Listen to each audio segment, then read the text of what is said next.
تعرف ان الممثل المشهور هاريسون فورد اللي عنده 80 سنة ظهر في فيلم جديد وهو عنده 41 سنة؟ لو ما كنتش تعرف تعال احكي لك.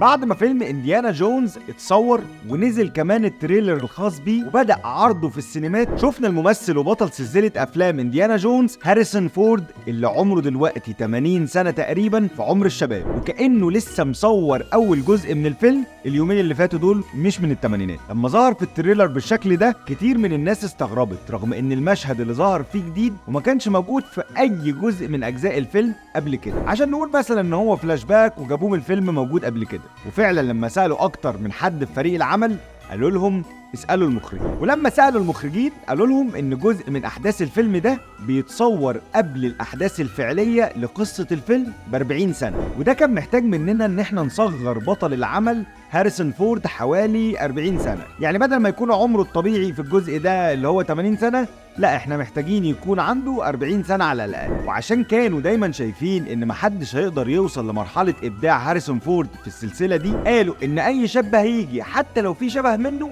فاحنا بنظلمه، وده لان هاريسون امكانياته في الدور ده جبارة ومعلقة مع جيل كامل من الناس، فمش اي حد هيعرف يعمل دوره حتى لو كان صغير.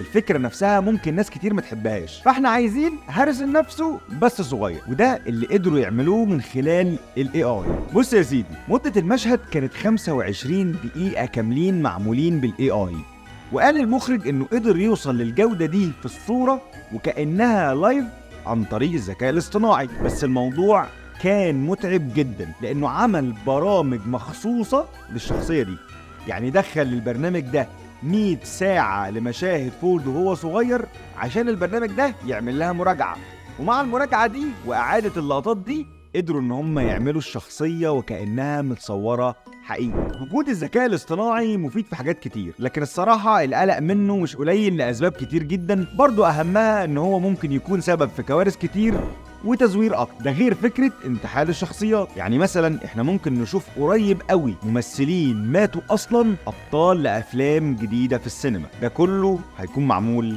بالذكاء الاصطناعي.